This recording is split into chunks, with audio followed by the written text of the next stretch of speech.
สวยเลยเต็มหมด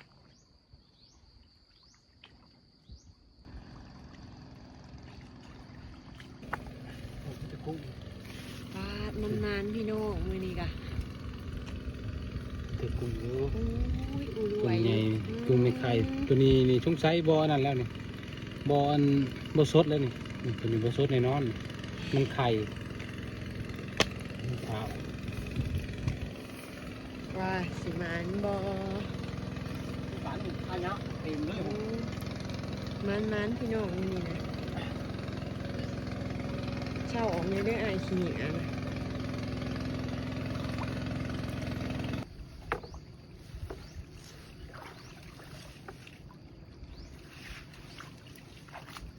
มุกนี่มาตี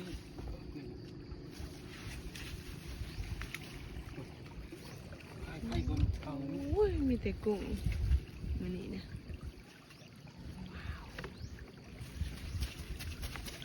มือนี้ก็เป็นแต่อยากมายามอยู่ด้วยพี่น้องเลย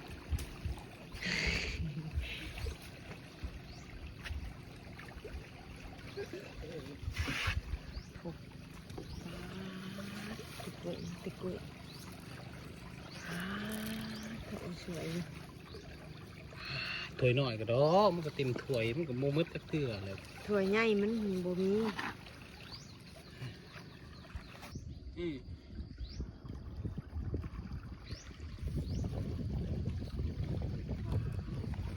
สวยเลย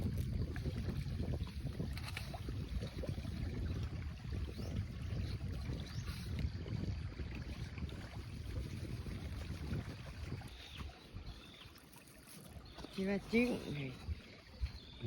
หมดแล้วทำมันเบิ่งตัวใหม่ป้าหนูนำยังกระดกกระเดียค่ะจนบ่เห็นหอดอิหยัง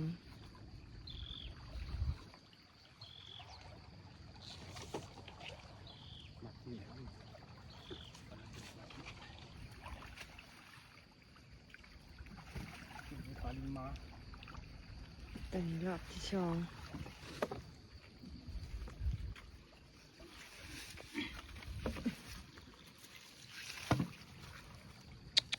ยับไปในหน้าเฮ้ย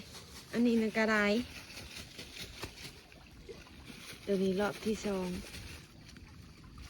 เป็นกระไดลายไปเต้นทงเด้งดงเด้ง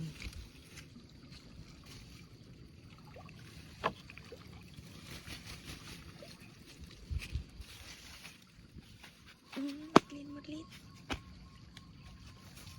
ปลาลินมา มันชิเขาก้น โอ้ เขา สองตัวสามตัวมันนี่ ออกในหัวนี่ ตัวสองตัวสามตัว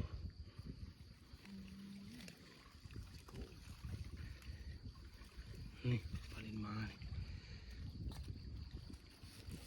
นี่ปลาลินมาถือไป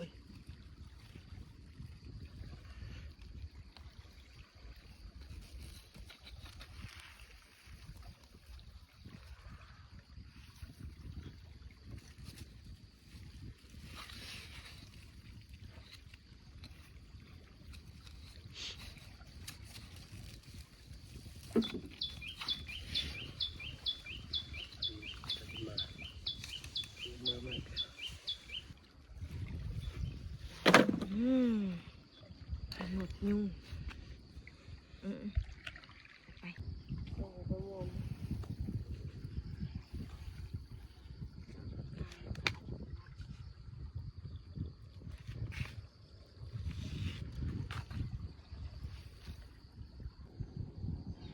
ปลาลินมานี่ก็ได้สี่ห้าตัวปีกินแซ่บแซ่บเลย